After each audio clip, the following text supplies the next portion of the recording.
वो एक कौमी हीरो थे और एक ऐसा सियासी कैरियर शुरू करने वाले थे जिससे उनका मुल्क और मुल्क की सियासत हमेशा के लिए बदल गई। 1995 में दुनिया हैरान रह गई। जमाइमा गोल्डस्मिथ जो एक अरबपति बाप की बेटी है, पाकिस्तान के सबसे बड़े खेलों के हीरो इमरान खान से शादी कर रही है, लेकिन भूल जाए कि वो कैसे मिले और उनकी तलाक कैसे हुई। अब ये शादीशुदा होने के बारे में नहीं था, ये एक सुपर फ्रेंडशिप थी। एक मशहूर मुकदमे में जब सुप्रीम कोर्ट में इमरान खान को कुछ डॉक्यूमेंट्स की जरूरत पड़ी तो जमाइमा खान 15 साल पुरानी बैंक स्टेटमेंट लेकर और जमाइमा गोल्डस्मिथ की कहानी इस बात का सबूत है कि कुछ वफादारियां हमेशा रहती हैं।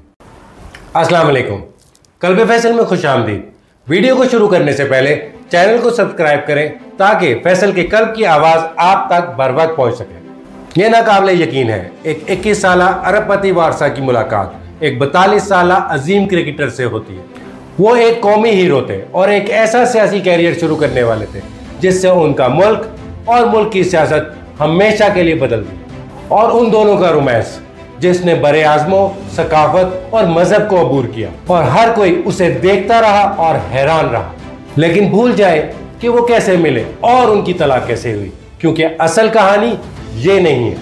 क्योंकि असल खुफिया किरदार तो वो है जो अलहदगी के बावजूद वो उनकी जिंदगी में अदा कर रही है।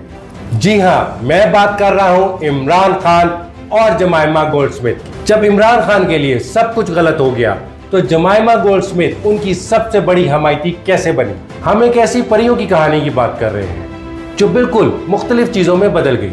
एक ऐसी अटूट वफादारी जब उन्हें इसकी सबसे ज्यादा जरूरत थी। ये सब कुछ कितना हैरानकुन। 1995 में दुनिया हैरान रह गई। जमाइमा गोल्डस्मिथ जो एक अरबपति बाप की बेटी है, पाकिस्तान के सबसे बड़े खेलों के हीरो इमरान खान से शादी कर रही हैं। ये एक तूफानी रोमांस था जिसमें 21 साल की उम्र का फर्क था। सबको ये एक बेहतरीन रोमानी कहानी लग रही थी, लेकिन फिर जमाइमा ने कुछ ऐसा किया जिसकी किसी को तवक्को नहीं थी। शादी से सिर्फ चंद माह कबल उन्होंने इस्लाम कबूल किया, उर्दू सीखना शुरू की और लाहौर मुंतकिल होने के लिए लंदन में अपनी जिंदगी छोड़ दी। ये सिर्फ एक शादी नहीं थी, उन्होंने अपना सब कुछ दांव पर लगा दिया, उन पर और पाकिस्तान के लिए उनके विजन पर यकीन करते हुए। लेकिन उन्हें अंदाजा नहीं था कि उनकी परियों की कहानी एक नाकाबिले यकीन चीज से तबाह होने वाली है, और वो थी इमरान खान की सियासत। इमरान खान क्रिकेट लेजेंड से सियासतदान बन गए और जमाइमा उनके साथ थी, लेकिन सिर्फ साइड पर खड़े होकर तमाशा नहीं देख रही थी, वो उनकी बेहतरीन साथी थी। उन्होंने खैराती कामों में बढ़ चढ़ कर हिस्सा लिया। Shaukat Khanum memorial cancer hospital की हमायत की जो उनके शौहर ने अपनी वालदा की याद में बनवाया था। उन्होंने मदद के लिए अपने कपड़ों की लाइन से हासिल होने वाला तमाम मुनाफा भी अतिया कर दिया। बात यहीं खत्म नहीं हुई। 2001 में वो यूनिसेफ यूके की खसूसी नुमाइंदा बनी और अफगान मुहाजिरीन की मदद के लिए मंसूबे शुरू किए। उनकी वाबस्तगी मुकम्मल तौर पर अमली थी। उन्होंने अपनी नई सियासी जमात पाकिस्तान तहरीक इंसाफ के लिए मुहिम चलाई। हालांकि वो एक गैर सियासी शख्सियत थी। वो स्टेज पर खड़े होकर उर्दू में तकरीरें करती, एक ऐसी जुबान जिसे सीखने के लिए उन्होंने सख्त मेहनत की थी। उनके दो बेटों सुलेमान और कासिम की पैदाइश ने मुल्क से उनका रिश्ता और भी मजबूत कर दिया। कुछ अरसे के लिए वो नाकाबिले शिकस्त टीम थे। वो एक मुकम्मल पावर हाउस थी, लेकिन जितना उनका सियासी असर रसूख बढ़ता गया उतनी ही उनकी जात निशाने पर आती गई। सियासत सब कुछ बर्बाद करने वाली थी। 90 की दहाई के आखिर में पाकिस्तान की सियासत और जमाइमा को सीधा इस आग में झोंक दिया गया। इमरान खान के दुश्मनों ने उन्हें एक बीवी के तौर पर नहीं देखा, उन्होंने एक हथियार के तौर पर देखा।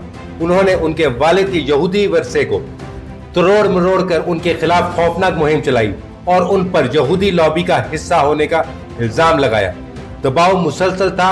1999 में उन पर बाकायदा तौर पर एक जुर्म का इल्जाम आयद किया गया, कदीम टाइलें गैर कानूनी तौर पर बरामद करने का, जिसे उन्होंने मुकम्मल तौर पर झूठा और अपने शोहर के कैरियर को खराब करने की साजिश करार दिया। जेल जाने के खौफ से उन्हें मुल्क से भागना पड़ा। अगरचे एक फौजी बगावत के बाद इल्जाम वापस ले लिए गए थे, लेकिन बहुत देर हो चुकी। आहिस्ता आहिस्ता रोमांस की ये कहानी एक डरावने ख्वाब में बदल चुकी थी। इमरान खान अपने सियासी मिशन में पूरी तरह मगन थे और जमाइमा ने खुद को बिल्कुल तनख्वा महसूस किया, जो अपने दो छोटे बेटों की परवरिश एक ऐसे माहौल में कर रही थी जो मुखालिफाना महसूस होता था। ये दबाव बहुत ज्यादा था। 2004 में उन्होंने आखिरकार अपनी तलाक का ऐलान किया। सरकारी वजह में सब कुछ कह दिया। जमाइमा के लिए पाकिस्तान में इमरान खान की सियासी जिंदगी से मुताबिकत पैदा करना मुश्किल था। इमरान ने बाद में कहा तलाक के आसपास का साल उनकी जिंदगी का मुश्किल तरीन साल था। उनकी शादी सियासत के नाकाबिले बर्दाश्त बोझ को बर्दाश्त न कर सकी। आमतौर पर जब मशहूर लोग तलाक लेते हैं तो एक बड़ी अवामी लड़ाई देखने को मिलती है। इन्होंने बिल्कुल मुख्तलिफ कुछ किया। जमाइमा अपने बच्चों के हमरा लंदन वापस चली गई, लेकिन उन्होंने पाकिस्तान और अपने बच्चों के वालिद को कभी नहीं छोड़ा। और फिर बात इससे भी ज्यादा दिलचस्प हो जाती है। जब बच्चे पाकिस्तान आते तो वो अपने वालिद के साथ रहते थे, और जब इमरान खान लंदन जाते तो वो अपनी साबिका सास के पास रहते थे। है ना ये नाकाबिले यकीन। और जमाइमा की वफादारी तो कमाल की थी। एक मशहूर मुकदमे में जब सुप्रीम कोर्ट में इमरान खान को कुछ डॉक्यूमेंट्स की जरूरत पड़ी तो जमाइमा खान 15 साल पुरानी बैंक स्टेटमेंट लेकर आ गई, जिसकी मदद से यह साबित हो सका कि इमरान खान बेकसूर थे। ये एक साबिका बीवी से की जाने वाली तवक्कात से कहीं बढ़कर था।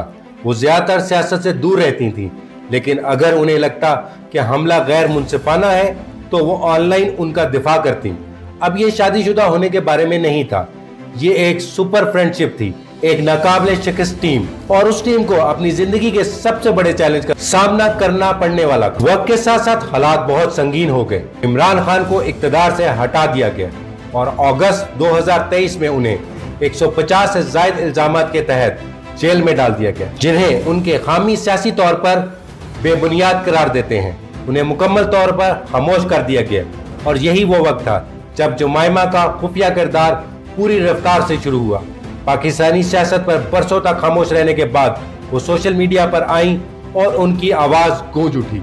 उन्होंने उनकी हिरासत को गैर कानूनी करार दिया, जहां तक कि अक़वाम मुत्तहिदा के एक पैनल का भी हवाला दिया। 2024 के आखिर में उन्होंने इंकशाफ किया कि उनके हालात तशवीशनाक हैं और दावा किया कि उनके साबिक शौहर को कैद तन्हाई में रखा गया है। उनके सेल की बिजली काट दी गई है। उन्होंने ये भी कहा कि उनके दोनों बेटों के साथ हफ्तावार फोन कॉल्स मुकम्मल तौर पर बंद कर दी गई हैं, जिससे उनके पास अपने वालिद से बात करने का कोई जरिया नहीं बचा। उनकी वकालत हिकमत अमली पर मबनी है। उन्होंने कहा कि मैं इमरान खान से कई सियासी मामलात पर इख्तलाफ करती हूँ, लेकिन ये सियासत के बारे में नहीं, ये मेरे बच्चों के वालिद और उनके इंसानी हकूक और बैनुल-अक़वामी कानून के बारे में है।